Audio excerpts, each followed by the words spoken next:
মালতী হাতের কাজ ফেলে এগিয়ে গেল, স্বামীর কাছে এসে বলল, হ্যাঁ বলুন, ডাকছিলেন কেন? তুমি মাকে ওষুধ দাওনি কেন অত রাতে? আগে আমি তো মাকে ওষুধ দিতে গিয়েছিলাম খেতে, কিন্তু উনি তো না খাচ্ছে না গিলছে। দেবাশিস তার মায়ের জেদ সম্পর্কে অবগত, বলল, ঠিক আছে, তুমি যাও মালতী, আর আমাকে ওষুধ গুঁড়ো করে এনে দাও, আর সাথে জলও নিয়ে এসো। স্বামীর কথা মতো মালতী জল আর ওষুধ গুঁড়ো করে এনে দিল। পানির সাথে গুলিয়ে মুখে ঢেলে দিতে চাইল, কিন্তু তার মা বাধা দিয়ে বললেন, না, আমি খাবো না, কিচ্ছু খাবো না। আমার সুভাষিরে না আয়না দিলে খাবো না। আমার সুভাষিরে আয়না দে, আয়না দে। বলে কাঁদতে শুরু করলো। দেবাশিস ঠাকুর এবার বিরক্ত হলো। রোজ রোজ তার মায়ের এই আবদারে এসে বিরক্ত। তার তো কিছুই করার নেই। যে বোন পরিবারের কথা ভাবেনি, বংশের মান ইজ্জতের কথা ভাবেনি, তাকে কি করে এনে দেবে সে? জীবিত আছে কিনা মৃত তাও জানা নেই তার। তবে মনের মাঝে কষ্ট লাগে একটা কথা ভেবে, সে কি তার মায়ের শেষ ইচ্ছে পূরণ করতে পারবে না? দেবাশিস ঠাকুর ছোট্ট নিঃশ্বাস ছেড়ে কক্ষ ত্যাগ করলো। এতক্ষণ সব দূর থেকে দেখছিল তার কিশোরী কন্যা। দেবী দুনিয়াতে সবচেয়ে বেশি ঘৃণা করে দুঃখ কষ্টকে। কেউ তার সামনে কাঁদলে তার মনে হয় কেউ তার দম আটকে রেখেছে। চৌকিতে শুয়ে থাকা ঠাকুমা আবার আগের মতোই বয়ান শুরু করেছে। তার ঠাকুমা গত 1 মাস ধরে একই আবদার করে চলেছে, আমার সুভাষিনীকে আমি দেখবারে চাই। আবার সাথে সাথে সেও সত্যিই বিরক্ত। কে এই সুভাষিনী? যাকে এই জিজ্ঞেস করে সেই এড়িয়ে যাবে, আর না হয় বলবে, দেবীমা এ ব্যাপারে চুপ থাকো। তবে সে আজ নিশ্চিত এটা কোনো ব্যামো টেমো না। মনে মনে পরিকল্পনা করলো আজ সে সব জানবেই। কেন এত আবদার করে তার ঠাকুমা এই সুভাষিনীকে ঘিরে? কে এই সুভাষিনী? দরজার কাছে দাঁড়িয়ে আবার বাইরে তাকালো, দেখলো কেউ আছে কিনা, কিন্তু কেউ নেই। নিশ্চিত তার বাবা মা নিজ কক্ষে আছে। দেবী ঠাকুমার ঘরে ঢোকার আগেই বলল, ঠাম্মা, ও ঠাম্মা। দেবী, দেবী আসছিস তুই? আয় আমার কাছে, আয় দিদি ভাই। সাবধান হন দিলীপ ঠাকুরের সুন্দরী পেতনি। আপনার সামনে হাজির হচ্ছে দেবাশিস ঠাকুরের একমাত্র কন্যা কুমারী দেবীশ্বরী ঠাকুর ওরফে আপনার আদরের দিভাই দেবী। আমার দিদি ভাই, আয় বুকে আয়। দেবী গাল ফুলিয়ে বলল, যাব না তোমার কাছে। তুমি আমাকে একটু ভালোবাসো না, চোখের জল মুছো। তোমাকে বলেছি না একদম কাঁদবে না, আর ঝটপট ঔষধটুকু খেয়ে ফেলো দেখিনি। তুই যে আমার 7 রাজার ধন, আমার দেবার 5 আত্মা, তরে আমি ভালোবাসি না তো কারে বাসবো? আমার কাছে আয়, আমি তো আর উঠা পারি না। দেবী তার ঠাম্মার মাথার কাছে গিয়ে বসলো, মাথায় হাত বুলিয়ে দিতে লাগলো, বলল, ও ঠাম্মা, এই সুভাষিনী কে গো? আমার যে খুব জানতে ইচ্ছে করে। আমি তো ঠাকুরের কাছে কত প্রার্থনা করলাম সবাই যেন আমাকে বলে। মা বাবা কেউ কিচ্ছুটি বলছে না। তুমি আমাকে বলো না গো ঠাম্মা। তুই সত্যি শুনবার চাস দিদি ভাই? হ্যাঁ গো, সত্যি জানতে চাই। বেশ, তাহলে শোন। 28 বছর আগের ঘটনা, তোর জন্মেরও বহু বছর আগের ঘটনা এটা। আমি মইরা গেলে হয়তো তুই কোনোদিনও জানতেও পারবি না যে তোর একটা পিসি ছিল, তাই তরে জানানো দরকার। আমি যে সুভাষিনীর কথা কই, সে তোর পিসি ছিল। সুভাষিনী যে তোর পিসিমা হয় রে দেবী। দেবী অবাক হয়ে গেল, বলল, কি, আমার পিসিমা আছে? কিন্তু আমি তো জানি বাবা ছাড়া তোমার আর কোনো সন্তান নেই ঠাম্মা। দেবার পরেও আমার 3টে পুত্র সন্তান হয়েছিল, কিন্তু আমি ধৈর্য রাখতে পারি নাই, মইরা গেছে। তারপর সুভাষিনী হইল। তোর মতো গায়ের রং গরম, কিন্তু চেহারা হয়েছিল আমার মতো। তোর দাদু খুব ভালোবাসত। তোর বাবার নয়নের মণি আসিল। তোর দাদু আর বাপের কলিজার টুকরো আসিল আমার সুভাষী। আমার সুভাষী যে আমার একমাত্র মেয়ে ছিল রে দিদিভাই। 28 বছর হইল ওর মুখও দেখি না আমি। বলেই আবারও কাঁদতে শুরু করলো। পিসিমা যদি থেকেই থাকে তার মুখ দেখোনি কেন ঠাম্মা? আর আমায় কেউ কেন বলেনি আজ অব্দি? তোর মায়ের বাচ্চা হইতো না দেখা লোকে নানা কথা কইতো, তাই তোর বাবা এইখানকার বাড়ি রাইখা সিদ্ধান্ত নাই অন্য কোথাও থাকবো। তাই আমরা ঢাকায় থাকতে গেছিলাম। ওইখানকার বড় কলেজে তোর বাবা সুভাষীকে ভর্তি করাইয়া দিছিল। আমার মাইয়া খুব ভালো ছাত্রী আসিল, রূপ গুণ সব দিক দিয়ে সেরা আছিল। প্রথমে তোর দাদু রাজি হয় নাই ভর্তি করাইয়া দিতে, কিন্তু সুভাষীর আবদারে তোর বাবা রাজি হয়। তারপর তোর দাদুরে রাজি করায়, ভর্তি করে দেয় সেইখানে। সব কিছু ঠিকঠাক চলে, কিন্তু 2 বছর পর তোর দাদু ব্যানার্জি মশাইয়ের ছেলের সাথে সুভাষীর বিয়া ঠিক করে। কিন্তু তোর পিসি জানায় সে একজনকে ভালোবাসে। ঠাকুর বাড়িতে যেন বাজ পড়ছিল সেই দিন। বোনের খুশির জন্য তোর বাবা সব মায়না নেয়, তোর দাদুকেও রাজি করায়। বলে যে সেই ছেলের সাথে সুভাষীর বিয়া দিব, কিন্তু কিন্তু কি ঠাম্মা? সেইটা যে অসম্ভব ছিল। সুভাষী জানায় সে এক মুসলমান ঘরের ছেলেকে ভালোবাসে। পুরো ঠাকুরবাড়ি অবাক হইয়া যায়। তোর বাবা দাদু সেদিন অনেক বোঝায়, কিন্তু সুভাষী রাজি হয় না।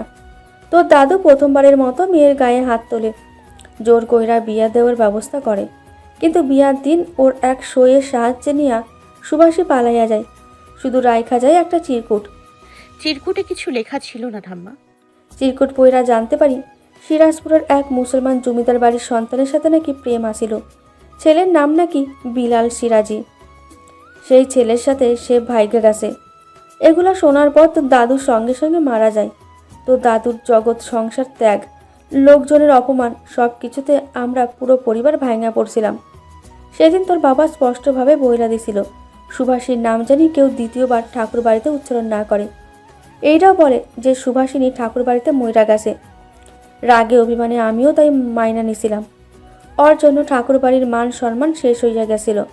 আমার স্মৃতির সিঁদুর মুছছে শুধুমাত্র ওর জন্য। কিন্তু আমি তো মা, দিন শেষে এই বুকে ঠিকই পুরাইতো। আমার এখনও ওরে দেখার ইচ্ছা। বাইচা আছি না মইরা গেছে জানি না। আমার এই খালি বুকটা একটাবারের জন্য আমার সুভাষিনীরা চাই। তুই তোর বাবাকে বল দিদি ভাই, আমার সুভাষীরে একবার দেখব, একবার আমার বুকে নিব। তারপর আবারও ডুকরে কাঁদতে শুরু করলো। চোখের জলের ধারা যেন বাধা মানছে না। সব কিছু শুনে দেবী আশ্চর্য, অবাক। সে তার জন্মের বহু বছর আগে এত বড় ঘটনা ঘটে গেছে, আর সে জানে না আজ পর্যন্ত। এজন্যই কি সে কিছু জিজ্ঞেস করলে তার বাবা মা ব্যামো বলে ধামাচাপা দিত? দেবী ঠাকুমার চোখের পানি মুছে দিল, বলল, কান্না থামাও ঠাম্মা, তুমি অসুস্থ হয়ে যাবে আরো। আমি তোমায় কথা দিচ্ছি, আমি বাবাকে রাজি করাবো যে করেই হোক। সত্যি তো? আমি কিন্তু তোরে বিশ্বাস করে দেবী। 3 সত্যি। এবার তুমি ঔষধ খেয়ে নাও দেখিনি। দেবী জোর করে তার ঠাকুমাকে ওষুধ খাইয়ে দিল। যতক্ষণ না তার ঠাকুমা জেগে থাকলো, মাথায় হাত বুলিয়ে দিল। তার ঠাকুমা ঘুমানোর পর কক্ষ ত্যাগ করলো। তারও এখন ঘুমাতে হবে, সকালে সঙ্গীতা আসবে। তবে মাথায় ঘুরছে অন্য চিন্তা। পরের দিন সকালে দেবী ঠাকুমার ঘরে গেল ওষুধ খাইয়ে দিতে। ডাকলো, ঠাম্মা, ও ঠাম্মা, তুমি কি ঘুমিয়ে আছো? কিন্তু কোনো উত্তর পেল না। দেবী আবারও ডাকলো। কি হলো, কথা বলছো না কেন? দেবী এগিয়ে গেল ঠাকুমার কাছে, কিন্তু গিয়ে দেখলো জ্ঞান নেই। দেবী চিৎকার করে ডাকলো, মা, বাবা, কই গো তোমরা? দেখো ঠাম্মা কথা বলছে না। দেবাশিস আর মালতী দৌড়ে এলো। এসে দেখলো জ্ঞানহীন পড়ে আছে তার মা। তারা এভাবে দেখে থমকে গেল। মালতী বলল, হ্যাঁ হ্যাঁ, আমি এক্ষুনি আসছি। কিছুক্ষণ পর পাড়ার ডাক্তার নিয়ে এলেন দেবাশিস ঠাকুর। তিনি চোখ মুখ নাড়ি দেখে বললেন, আপনার মায়ের অবস্থা ভালো না ঠাকুরবাবু, ওনার সময় ঘনিয়ে এসেছে। নিস্তব্ধ হয়ে গেল 3টি প্রাণ। তাদের সুখের সংসারে অশুভ ছায়ার আবির্ভাব হলো নাকি? কিছুক্ষণ পর চলে গেলেন ডাক্তার। দেবাশিস ডাক্তারকে এগিয়ে গিয়ে আবার মায়ের কাছে আসলো। দেবী তার মাকে জড়িয়ে ধরে কেঁদে দিল। মালতীও কাঁদছে। কিছুক্ষণ পর জ্ঞান ফিরল। ঠাম্মা বলছে, আমার সুভাষীরে আয়না দে সুভাষী, সুভাষী। মায়ের কথা শুনে দেবাশিস জানালার কাছে মুখ করে দাঁড়ালেন। প্রচন্ড দম বন্ধ করে জ্বালা পোড়া হচ্ছে বুকে। একদিকে বোনের জন্য বেদনা, অন্যদিকে মায়ের আর্তনাদ। দেবী মনে মনে পণ করলো, যে করেই হোক এখন তার ঠাম্মার শেষ ইচ্ছে পূরণ করবেই সে। তার এখন একটাই কাজ, তার বাবাকে রাজি করানো। সে জানে তার বাবা তার কথা কখনোই ফেলবে না। দাঁড়িয়ে ছিল দেবাশিস। পিছন থেকে এগিয়ে হাত জড়িয়ে ধরলো দেবী। আজ হঠাৎ এভাবে হাত ধরলি দেবীমা? বাবা, একটা জিনিস চাই, কথা দেবে? তুমি কিন্তু না করতে পারবে না। বল দেবীমা, কি চাস তুই? তুমি পিসিমাকে ঠাম্মার কাছে এনে দাও না বাবা। অসম্ভব, আমি ওর মুখে দেখতে চাই না। তার চেয়ে বড় কথা, আমি চাই না ওর অশুভ ছায়া আবার আমাদের জীবনে পড়ুক। তুই ওর নামও মুখে আনবি না। নিশ্চিত মা তোকে বলেছে ওর কথা, তাই না? বাবা, তুমি কথা দিয়েছো, আমি যা চাইবো তাই দেবে। ঠাম্মার শেষ ইচ্ছেটা পূরণ করো না বাবা। হতে পারে ঠাম্মা সুস্থ হয়ে উঠলো, আর ঠাকুর না করুক ঠাম্মা যদি বেঁচে না থাকে, তোমার সারা জীবন আফসোস থেকে যাবে তুমি ঠাম্মার শেষ ইচ্ছেটা পূরণ করতে পারোনি। মালতীও বললেন, হ্যাঁ দেবীর বাবা, আপনি একটা বার সব অভিমান ভেঙে যান না সুভাষীর কাছে। ও হয়তো নিজের অপরাধ বোধের জন্য আসেনি, কিন্তু আপনি আর রাগ করে থাকবেন না। দয়া করে মার শেষ ইচ্ছাটা পূরণ করুন।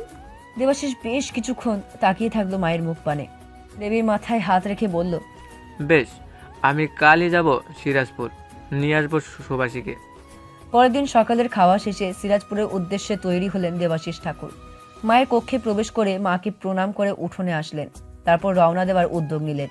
দেবী বাবাকে বলল, বাবা, মন ভার করে থাকবে না কিন্তু। আমার বিশ্বাস পিসিমা তোমাকে পেয়ে ভীষণ খুশি হবে। আর ঠাম্মা যখন তোমার সাথে পিসিমাকে দেখবে সত্যি অবাক হবে, সাথে খুশি হবে। দেখে নিও, আমাদের পরিবার আবার আগের মতো সুখী হবে। আমরা আবার সবাই মিলে হাসবো। দেবাশিস মৃদু হেসে বলল, আমার দেবীমা যখন বলেছে তখন সেটাই হবে। আমি চললাম দেবীমা। মালতী, আমি আসছি। তারপর মেয়েকে বুকে নিয়ে মাথায় হাত বুলিয়ে দিল। আবারও বলল, এই প্রথম তোকে ছেড়ে কোথাও যাচ্ছি, কেন যেন বুকের ভিতর কেমন করছে। নিজের খেয়াল রাখিস দেবীমা। তোর মা আর ঠাম্মার দায়িত্ব কিন্তু তোর উপর দিয়ে গেলাম। তুমি একদম চিন্তা করো না বাবা, তোমার কথা দিলাম আমি মা ঠাম্মা দুজনকেই দেখে রাখবো। আর সাবধানে যেও তুমি, আমি কিন্তু তোমাদের জন্য অপেক্ষা করব। মেয়ের কপালে চুমু দিয়ে বিদায় নিলেন দেবাশিস ঠাকুর। কিন্তু 3 দিন হয়ে যায়, দেবাশিসের কোনো খোঁজ নেই।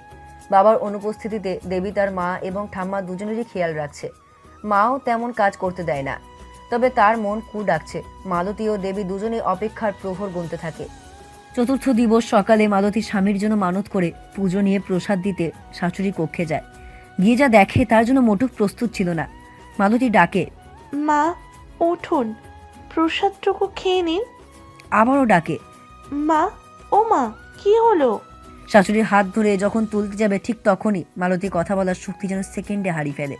তার শাশুড়ি মা যে আর নেই, চিৎকার দেয় মালতী। দেবী? দেবী রান্নাঘরে লুচি বানাচ্ছিল। মায়ের ডাকে ঠাম্মার ঘরে এসে ঠাম্মার মৃতদেহ দেখে হতবাক হয়ে যায় সে। ঠাম্মাকে জোরে চিৎকার করে কেঁদে দেয় সে যে আর দিদিভাই ডাক কোনোদিন শুনতে পাবে না। বাবার জন্য রাত অবধি অপেক্ষা করে তারা, কিন্তু আজও তার বাবা আসে না। কিন্তু মৃতদেহ রাখা যাবে না, বিধায় আত্মীয় স্বজনরা মিলে দেবীর ঠাম্মার দেহ পুড়িয়ে দেয়। দূর থেকে পাথরের মতো সব দেখছিল দেবী। তার মনে একটাই কষ্ট হয়, সে তার বাবাকে দেওয়া কথা রাখতে পারলো না, নিজের ঠাম্মার খেয়াল রাখতে পারলো না। বাবা আসলে কি উত্তর দেবে সে? একদিকে বাবার চিন্তা, অন্যদিকে ঠাম্মার পরলোক গমন দেবীকে সম্পূর্ণ ভেঙে দিয়েছিল। পার হয় আরো 7 দিন। তাদের হাসি খুশি পরিবারটাই যেন কেউ বিষ ঢেলে দিয়েছিল। 7 দিন পর দেবী সিদ্ধান্ত নেয় সে সিরাজপুরে যাবে। সে তার মাকে জানায়। তার মা প্রথমে আপত্তি করলেও শেষে মেয়ের জেদে রাজি হয়। আসার সময় রঞ্জিত করুণ চোখে তাকিয়ে থাকে দেবীর পানে। দেবী সে চোখের বাজা বোঝেনি, তবে মায়া হয়েছিল। প্রথমবারের মতো এক অন্যরকম আবেগ কাজ করেছিল দেবীর মনে। তারপর সেই দিন আসে যেদিন তারা প্রথম সিরাজপুরের মাটিতে পা রাখে। ট্রেন থেকে নেমে সবার আগে চোখ পড়ে একটা লেখা, বিধর্মীদের জন্য সিরাজপুর নয়, এদেশ আল্লাহর, এদেশ রাসুলের। এসহ আরো অনেক আরবি ভাষা লেখা থাকে, কিন্তু দেবী পড়তে অক্ষম ছিল। গরুর গাড়িতে ওঠার আগে জানায় বিলাল সিরাজের বাড়ি যাবে। তবে সেই লোক জানায় আগে মুখ ঢাকতে হবে, বোরখা পরিধান করতে হবে, তারপর উঠতে দেবে। কিন্তু হিন্দু হওয়াতে তারা বোরখা পরে আসেনি, তাই গায়ের পোশাক দিয়ে নিজেদের ঢেকে নিতে হয়েছিল। কেবল চোখ জোড়া দেখা যাচ্ছিল। গরুর গাড়ির ভিতরে বসেছিল দেবী। তার ভিতরে চিন্তার ঝড় বয়ে যাচ্ছে, তবুও সে নীরব থাকে। ছাউনি থেকে প্রথম উঁকি দিয়ে সে দেখে বকুলতলা সেই বকুল গাছটি। সেখানেই তারা নামে। আশেপাশের লোকজন আর চোখে দেখা শুরু করে তাদের। অপরূপা সুন্দরী 2 নারীকে দেখে অনেকেই কুনজরে তাকাচ্ছিল। আর সেই সাথে বোরখাহীন নারীও সিরাজপুরের রাস্তায় প্রথম দেখছিল। দেবীকে তার মা মাথায় আরো ভালোভাবে ঘোমটা দিয়ে দেয় ওড়না দিয়ে। তারপর মেয়েকে নিজের সাথে আঁকড়ে রাখে। দেবী না বুঝলেও মালতী সেই সব চোখের ভাষা ঠিকই বুঝেছিল। অবশেষে তারা পৌঁছায় সিরাজি মঞ্জিলের সামনে। সিরাজি মঞ্জিলের বাইরে দাঁড়িয়ে থাকে মা মেয়ে। মালতী মুখের কাপড় সরালে হিন্দু বেশে দেখে অবাক হয় প্রহরীরা। বলে, সিরাজপুরে হিন্দু মানুষ কই থেকে আইছেন? মালতী বলল, জি, এটা কি বিলাল সিরাজের বাড়ি? আমরা ওনার স্ত্রী সুবাসিনীর বাড়ির লোক। প্রহরী বলে, কি ঠাট্টা করতেছেন নাকি? বড় আমার বাড়ির লোক, তাও আবার হিন্দু? দূর হন কইতাছি। দেবী মায়ের পিছন থেকে বলে,